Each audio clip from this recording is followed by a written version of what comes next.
My name is Vivian Carter. They didn't exile me with screaming matches or slammed doors. They simply stopped mentioning my name. No dramatic betrayal, no scandal, just a quiet erasure, like smoothing a wrinkle from silk. At first, it was a forgotten tag, a missed invitation, a name left off a newsletter. Then one day, I opened an email and realized they were throwing a gala in my city, at a venue I designed, and I wasn't on the guest list.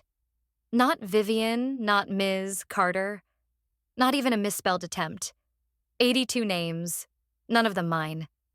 They called it a family legacy. They printed it in magazines, toasted it over champagne. 3 children, 1 empire. But I was the 4th. The one they edited out. The one who built in silence what they couldn't destroy. They thought I'd stay gone. They thought the castle was just a pretty name. What they didn't know was that it stood on every piece of proof they tried to bury. This isn't a story about reunion. It's a story about reclamation. And if you've ever been erased, silenced, or told your worth was complicated, stay with me. Because this time, I wasn't the one looking through the glass. This time, I opened the door, and they realized it wasn't theirs to enter. The sun pierced through the glass canopy above me, slicing the early Colorado chill into geometric patterns across the tiled floor. I sat motionless, coffee in hand, the bitterness curling up behind my teeth as my inbox blinked with quiet urgency. Most mornings at the castle began like this: order, silence, a fragile balance of steel and sunlight. But today wasn't like most mornings. The email subject line was innocent enough. Vendor update, Carter Family Gala, confirmed guest list plus menu revisions. I knew that name. The sender, Colin Reeves, had been a sous chef with me at culinary school before he decided plating $75 sea bass at rustic weddings was more stable than sculpting sugar towers in competitions. We hadn't spoken in years. I clicked. 82 names, typed neatly, color-coded, allocated to tables. Not one of them was mine. Not Vivian Carter, not Ms. Carter, not even a typo resembling me. The list read like a roll call for the legacy I had been exiled from. Chair placements, vegan options, Susan Carter's dietary notes. No garlic, low salt. And a footnote about Lena's speech during dessert. It was all there. All of them. Except me. I didn't flinch. Instead, I leaned back in the ergonomic silence of my chair and opened the archives folder I hadn't touched in months. Emails, newspaper clippings, screenshots. One headline stared back at me like it always had. The Carters celebrate their legacy, 3 children, 1 empire. I had stared at that article for so long back then, thinking maybe it was a mistake. A rushed piece. A careless omission. I even called the journalist once, pretending to be someone else, asking if there had been a misprint. There hadn't been. The quote from Susan burned brighter than the rest. We're proud of our 3 children, Ethan, Lena, and Daniel. They've carried our name forward in business, law, and philanthropy. 3. I closed the folder, renamed it Legacy, Deleted. And then, as the cursor blinked in silent agreement, I whispered, this time I won't be the quiet one. Jade's knock came in 2 firm beats. She never waited for permission. You up? She called out, stepping into the studio. Her eyes landed on the screen behind me. She didn't even need to ask. They did it again, huh? I nodded once. Jade exhaled, sharp as broken glass. You want me to torch the venue? I'll do it. I've got matches and gasoline. I smiled despite myself. Not yet. She walked over, handed me a second cup of coffee. Mine always went cold before I finished it, and leaned against the desk. So, what now? Before I could answer, my phone buzzed. Unknown number. No, it was Ethan. Emma keeps asking about your artwork. Any chance you're still taking students? That stopped me. Emma. 8 years old, maybe 9 now? I remembered her hands smudged with charcoal, her laugh echoing through the old garage studio the one summer I dared to visit. She'd been curious, bright. untouched by the rot her parents had long since marinated in. She remembers me, I said aloud. Jade glanced at my phone. The next gen might have taste. I didn't answer. My fingers hovered above the reply button, hesitating between silence and something more dangerous. The castle rose behind me like a quiet beast. My home, my work, my sculpture, my fortress. It wasn't a literal castle, of course. That's just what people called it. A steel and glass marvel clinging to the ridge, designed to defy gravity, the past, and everyone who had ever told me I was disposable. I didn't build it for revenge. But maybe it was time to open the gates. The castle wasn't built for them. But if they came, they'd see what they chose to lose. The sunlight stretched long fingers through the towering windows, illuminating the marble floors in soft amber. I stood near the workbench, adjusting the height of the stool so Emma wouldn't have to reach too far. Everything in the studio had been shaped by my hands or selected with care. Each metal beam, each pane of glass, each sculpture mounted like it belonged to the earth. It was a home made not from comfort, but from defiance. The front gate buzzed, breaking the stillness. Jade's voice filtered in from the intercom. "Ethan and a little sidekick incoming." I straightened my spine, brushing graphite dust off my palms. Minutes later, the massive oak door opened and Ethan appeared, hand resting lightly on his daughter's shoulder. Emma stepped forward first, eyes wide with wonder. Her gaze swept the ceiling, the spiraling staircase, the light fixtures made from welded iron and flickering Edison bulbs. "Did you do all this?" she asked, voice filled with breathless awe. I nodded. "Every inch." She blinked. "Even the door handles? They're like dragons." A small smile tugged at my lips. "Especially the dragons." Ethan chuckled softly behind her. "You've got a good eye, Em." "I know," she replied matter-of-factly, setting her backpack down. Jade waved from the far gallery, half hidden behind a suspended installation of mirrored plates. "I'll be out back if you need anything." "I think we're good," I called after her, then turned to Emma. "Ready to draw?" She nodded enthusiastically. "Can we do faces?" "I want to draw my dog like a person." I laughed, pulling out sketch pads. "That's actually a very advanced concept. Let's start with shadows. Faces come later." As Emma settled at the table, I found myself watching her more than I should have.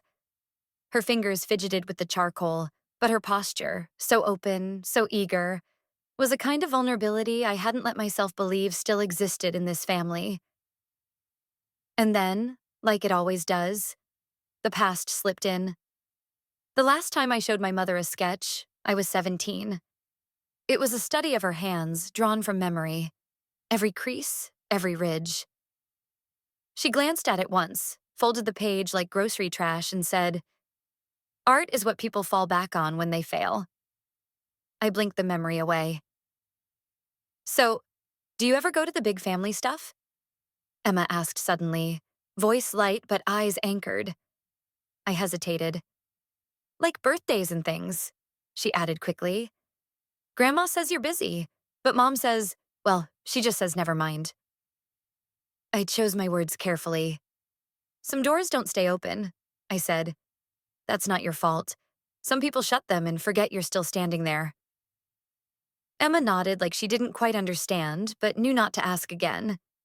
Ethan stood by the staircase, hands in his pockets, phone out but not used. He was watching, maybe weighing, maybe remembering something he'd forgotten he once knew.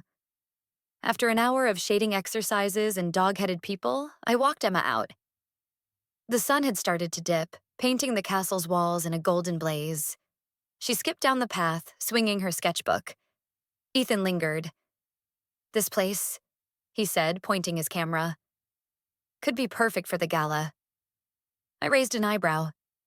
"Didn't know I was on the committee." He avoided my eyes. "I'm just scouting." He clicked. The shutter snapped twice. I noticed too late. The sculpture near the front gate. My name etched in bronze, V. Carter. By the time I returned to the studio, I could already feel the unease crawling in. I poured a glass of water, stared at the condensation sliding down its sides. My phone buzzed. Then again. Instagram. A photo. The castle. Glowing, majestic. Captioned, could be perfect for the anniversary gala. No credit. No tag. Just usage. I stared for a long time. Then I whispered to no one. Castles don't need permission. Not anymore. They told the world I didn't exist. So why did they walk right into my home? From the shadowed curve of the balcony, I watched them glide in like swans. Pristine coats, tight smiles, shoes tapping on the polished stone like they owned the air. I didn't need to see faces to know them.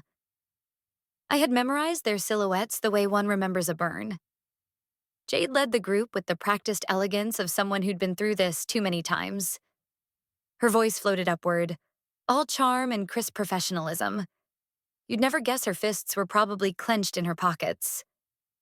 Welcome to the castle. This private tour focuses on architectural flow and installation integration. Feel free to ask questions, but please respect exhibit boundaries. Susan Carter's laugh rang first. Smooth, social.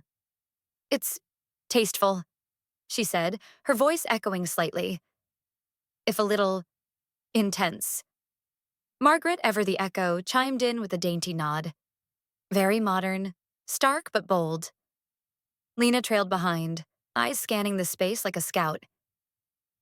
Do you ever work with outside artists? We might need partnerships for the Foundation's expansion series. I let that word sit. Partnership. How easily they said it. Like I hadn't once offered my ideas to them only to be dismissed as impractical, emotional, or worse, irrelevant. The hallway glowed under golden downlights. Sculptures, some twisted steel, others molded concrete, lined the edges like sentries. Each piece bore a subtle plaque. Most just initials. One said, Untitled, Inheritance, and another, False Frame. Poetic, in hindsight. Ms. Carter usually displays new work here. A staffer said quietly, gesturing to a small alcove. Susan's steps faltered. Which Carter? The girl blinked. Vivian Carter, the owner. The air thinned. Margaret tilted her head. Oh, she whispered, not even bothering to pretend. They recovered quickly. Of course they did. They had decades of practice at making the awkward vanish. Susan smoothed her scarf. Lena tapped her phone like she hadn't heard. The tour moved on. But now they knew. I descended the stairs just as they entered the atrium, the heart of the castle, and the soul of my design. The fireplace stood like a monolith, black stone and brushed copper rising to the ceiling. Above it, the oil painting. It wasn't subtle, a self-portrait. Not of my face, but my back. Welding torch in hand, sparks frozen in oil, steel twisting mid-birth. Muscles tense. Hair pulled back. It was power. Lena stared up at it for a beat too long. Then the heel of my boot touched the marble. They turned, almost together, as though choreographed. I stopped halfway down the staircase and smiled. Not wide, but enough to make a blade out of calm. Didn't expect to see you at the castle, I said, especially since I wasn't good enough for the party. Susan opened her mouth, closed it. The pause hung like a dropped glass before the shatter. Vivian, she said finally, voice clipped. We were just exploring venues. Oh, I know, I said. I got the memo. Well, technically Colin did, but I saw it. Margaret shifted, cheeks flushed. That was a mix-up. You know how emails can be. Sure, I said. Just like articles can forget how to count. 3 children. Imagine that. Lena stepped forward, smoothing her blazer. This place is impressive, Viv. Really. I'm aware. Would you ever consider hosting? No. Silence. Jade emerged from a side door, eyes flicking between us. She didn't speak, but her posture said everything. I'm here. Say the word. Susan cleared her throat. We didn't know you were the artist, or that this place belonged to you. That's the thing with ghosts, I said softly. They only show up once the house is finished. No one moved. I descended the last step, walked past them, and adjusted a sculpture's angle, just enough to catch the light differently. Then, without looking back, I added, "The castle wasn't built to welcome you, but it does reflect you, whether you like it or not." I didn't wait for replies. They had arrived uninvited.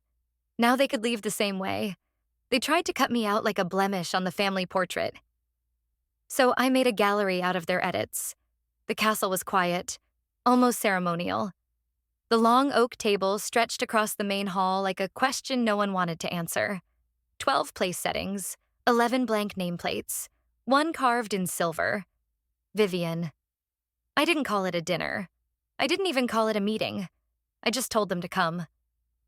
They arrived in staggered waves, Susan in a muted gray coat, Lena clicking in with her stilettos, Margaret carrying tension in her smile. Jade had set the lights low, let the soft amber glow do most of the talking. No one sat. On the table, I laid out the exhibit. Paper, ink, screens. The first item, a thick envelope stamped "Return to Sender" in red. The second, a printout of a family newsletter. Ethan's promotion, Lena's engagement. No mention of me. Margaret leaned in. "Vivian, this feels a bit intentional?" I offered, slicing the quiet. Susan stood straighter. "We never meant to hurt you. These were oversights." I stepped closer. A decade of coordinated oversights? A curated absence? Lena folded her arms. "You're being dramatic." I turned to her slowly. "Would you like to narrate, then?" She bit her lip but said nothing. I moved to the next item. Screenshots of group chats. Thanksgiving 18, Carter Kids 2020, emergency mom surgery. In each, I was never added, never mentioned. Susan's fingers twitched at her side. "I used to think I missed them," I said, tone flat. "That I wasn't paying attention. But it turns out someone made sure I couldn't." They glanced at each other. Then I placed the final piece in the center. The article. "We're proud of our 3 children." It read in elegant serif. I didn't say anything. I didn't have to. Susan looked at the table, then at me. "It wasn't personal. We had to present a certain image. Your choices, your lifestyle didn't always fit." "Into what?" I asked. "A headline?" She blinked. "I wasn't the disappointment," I said, voice low. "I was the deviation." Then I gestured to the hallway. A soft spotlight flicked on. They turned. Along the hallway walls, I had arranged family photos, wedding shots, holidays, reunions, all of them edited. I could trace the Photoshop lines, the awkward crops. In one, the space where I used to stand had been filled in with a potted plant. I walked to the edge of the hall and turned back. "You deleted me," I said, systematically, quietly, professionally, so I built something out of it. This place, the castle, it exists because I needed somewhere I couldn't be erased. The silence in the room felt less like absence and more like retreat. Jade stood in the corner, arms crossed, eyes on me. Not intervening, just witnessing. Susan looked around as if realizing for the first time that every surface here spoke. "I didn't know it felt like this to you," she said. "You didn't want to know." Margaret fidgeted with her necklace. "We were scared you'd cut us off." I laughed once. Short, not kind. "You made that choice first. I just honored it." Then footsteps echoed. Ethan entered quietly with Emma in tow. He didn't say anything, just guided her gently toward me, hand on her shoulder. Emma tugged at my sleeve. "Aunt Viv." I knelt to her level. She pointed down the hallway at the portraits. "Are those real?" "Yes." "They took you out?" "Yes." She looked up at me, thoughtful. "But you're the one in the biggest frame now." Behind her, I saw Susan flinch. Just slightly. I pulled Emma into a hug. "Yes, sweetheart. I suppose I am." They didn't come to make peace. They came to make use. The gallery lights glowed amber, but the room felt cold. The castle always responded to energy, and tonight it sensed trespass. The sculptures, tall, abstract, forged in heat and resolve, cast long shadows against the walls. They stood like witnesses. Maybe they were. I didn't offer them wine. I didn't need to. Susan and Lena were already drunk on the opportunity. Susan adjusted her silk scarf. You've created something remarkable here, Vivian. Truly. It commands presence. Lena stepped in with a practiced smile. We were thinking, the 60th Carter Legacy Gala. Why not host it here? This place, your work, it speaks. I looked at them. No shame, no regret, just strategy in heels and pearls. This could be our family's comeback, Lena added, too fast. The press would adore the narrative. Healing, reunion, rising above differences. Healing? They hadn't even acknowledged the wound. You didn't build this, I said, each word clean. You buried the person who did. Susan blinked. I walked to the corner of the room and picked up my phone. A single tap. The speaker played her voice from 5 months ago, clear and clipped. Vivian's complicated. She distanced herself years ago. Sometimes the family brand has to be protected. I let the silence after it stretch just long enough. Lena shifted uncomfortably. That was taken out of context. Was it? I turned to Susan. Did you say it or not? Susan's face didn't move. It was a difficult interview. I was trying to maintain control. I finished. Your version of the truth. Ethan stood by the wall, arms folded, lips pressed tight. He hadn't said a word since arriving. I looked at him. You knew about this. His eyes dropped. I didn't stop them. No, I said quietly. You didn't. Emma's small frame appeared at the gallery doorway.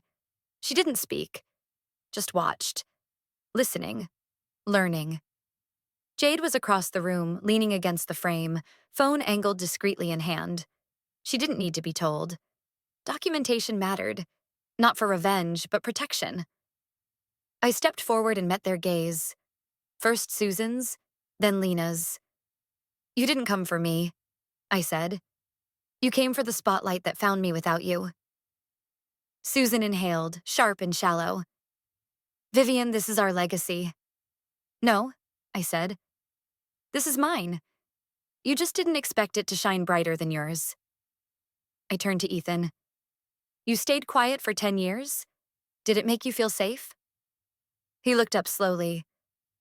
I didn't know what to say. You could have said my name, I whispered. Once. The castle groaned lightly, a subtle shift in its beams, or maybe just the weight of the moment. I walked to the edge of the room, hand resting on the cold steel of a sculpture I forged the first year after they cut me off. It was twisted, defiant. Then I pointed toward the door. The castle is mine, I said. And tonight it closes to everyone who watched me disappear and said nothing. Susan moved first, straightening her coat. Lena followed, mask slipping just a bit. They left without another word. Ethan lingered. Emma looked at me. Can I still come sometimes? My voice softened. Always. Ethan finally spoke. You don't have to do this alone, Viv. I met his eyes. I already did. As they left, the lights dimmed on cue. Jade stepped up beside me and handed me her phone. It's all there, but I won't upload it unless you say so. I shook my head. No need. She tilted her head. You sure? I don't need the world to know what they did, I said. I just need them to know they don't get to do it again. They left the way they once made me leave, without explanation, and without the right to return. The sun poured through the tall glass windows of the castle like a benediction, soaking the stone floors with warmth. The silence was no longer an accusation. It was peace. Caleb was flipping pancakes in the kitchen. The smell of vanilla and browned butter drifted through the air like a promise that the worst was over. Emma sat cross-legged by the window, a blanket wrapped around her shoulders, sketchbook open in her lap. She was humming softly, charcoal smudges on her fingers. I didn't interrupt. I just watched her draw. There was a knock at the front door. I already knew who it was. Ethan stood there, holding a slim, red-covered sketchbook. "She left it in the car," he said. I took it and nodded. Neither of us spoke for a moment. Then he handed me an envelope. "This is from her, not me." Inside was a drawing, Emma's, of course. A portrait of me standing before the castle. Bold lines, no erasures. She'd drawn me the way a child sees something she believes in. Solid, unbroken. Ethan exhaled. "She sees you clearly. That's enough." I touched his arm. Just once. No need for words. He turned and walked away. Later that afternoon, my phone buzzed with a voicemail from Susan. "You've made your point. Let's talk." I didn't listen to the rest. I deleted it.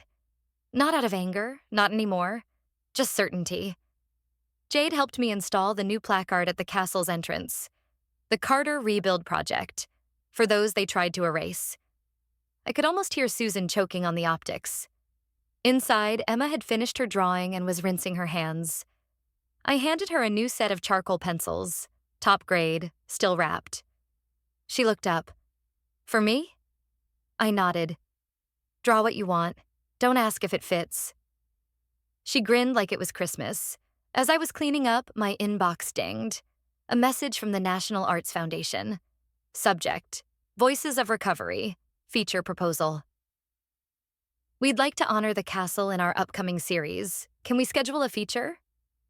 I stared at it for a long moment. Then I smiled and closed the laptop. Some things don't need an answer right away. Some things just are. The castle stood, not in spite of what they did, but because of it. And this time, I wasn't the one left outside. They say silence is golden, but mine was forged in steel. For years, I sat on the outside of my own family's history. No seat at the table. No name in the newsletter. Not even a passing mention in the articles that painted them as a perfect legacy. I was the shadow they edited out, the burden they rebranded as absence. And for a long time, I accepted that. Or at least, I convinced myself I didn't care. But silence, when it lingers too long, doesn't make you invisible. It sharpens you, refines you. Becomes a blade you one day decide to lift, not out of spite, but out of clarity. When they walked into the castle, the same family who'd once told the world I didn't belong, I knew exactly why they were there. It wasn't for me. It was never for me. They came for the walls I built without them, the light I carved through stone and sweat. They came for the recognition, for the stage, for the illusion of unity. But they couldn't have the truth without choking on it first. Every sculpture, every frame, every curated inch of that place was a record of my refusal to disappear. Not as vengeance, at least not only that, but as a map of survival. The castle wasn't just my home. It was the monument to everything they tried to erase. And still, they had the nerve to ask if they could borrow it, for optics.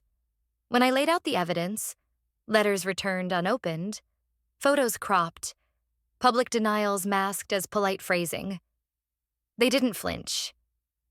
Not because they didn't feel guilt, but because guilt wasn't something they'd ever been taught to sit with. They'd been trained to avoid it, justify it, reframe it. And I had been taught to hold it alone. But not anymore. I didn't raise my voice. I didn't beg for their understanding. I let the facts speak. I let the emptiness they left behind become full of truth. And when I finally told them the castle was closed to them, not out of hatred, but out of finality, it wasn't a punishment. It was a boundary. The kind I never had permission to draw as a daughter, a sister, a Carter. It felt like the end. And in some ways, it was.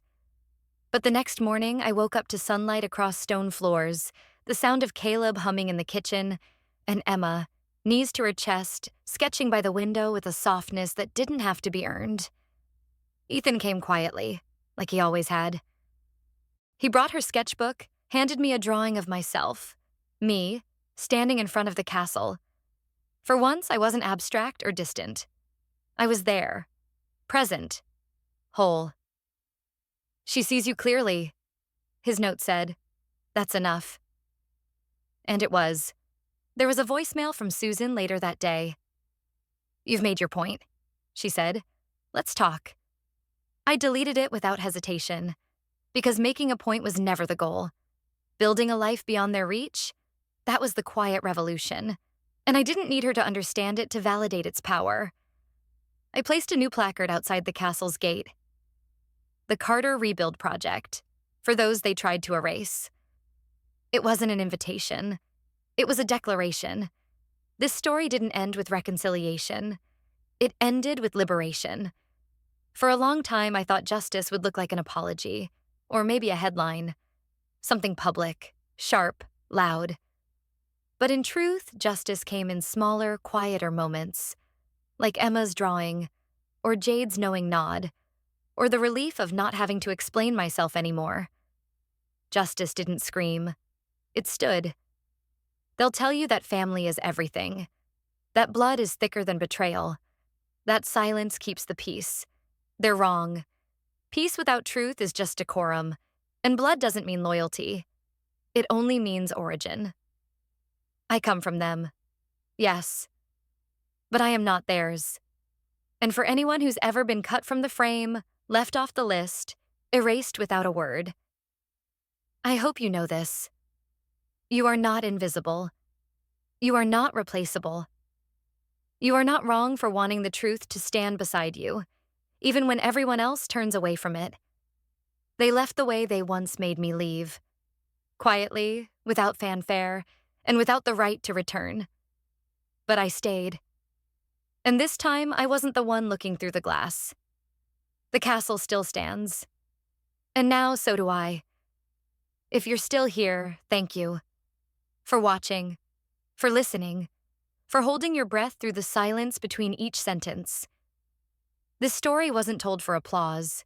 It wasn't crafted for sympathy. It was built. For every person who's ever been quietly edited out of their own family's legacy. If you've ever had to swallow your name as they raised a toast without you. If you've ever read your own absence in a headline, or seen your space filled in with a potted plant in the family photo, you know exactly what silence feels like when it becomes policy. But you're still here, still standing, still shaping your own name, not out of bitterness, but out of clarity. The castle wasn't built to prove anything to them. It was built because the world needs a place for those who were told they didn't belong. And if that sounds like your story, then this place, this space, this voice, is yours too. Leave a comment below if you've ever had to rebuild from erasure, or just write, still here. Because that alone is an act of defiance. Like this video if you've ever drawn a boundary where no one thought you'd dare. Subscribe if you believe silence doesn't mean surrender. And that sometimes the truest power is standing in your own space without needing permission. To those who've stayed with this story until the final word, thank you. You are the reason this channel exists. And together, we're proving something simple and sharp.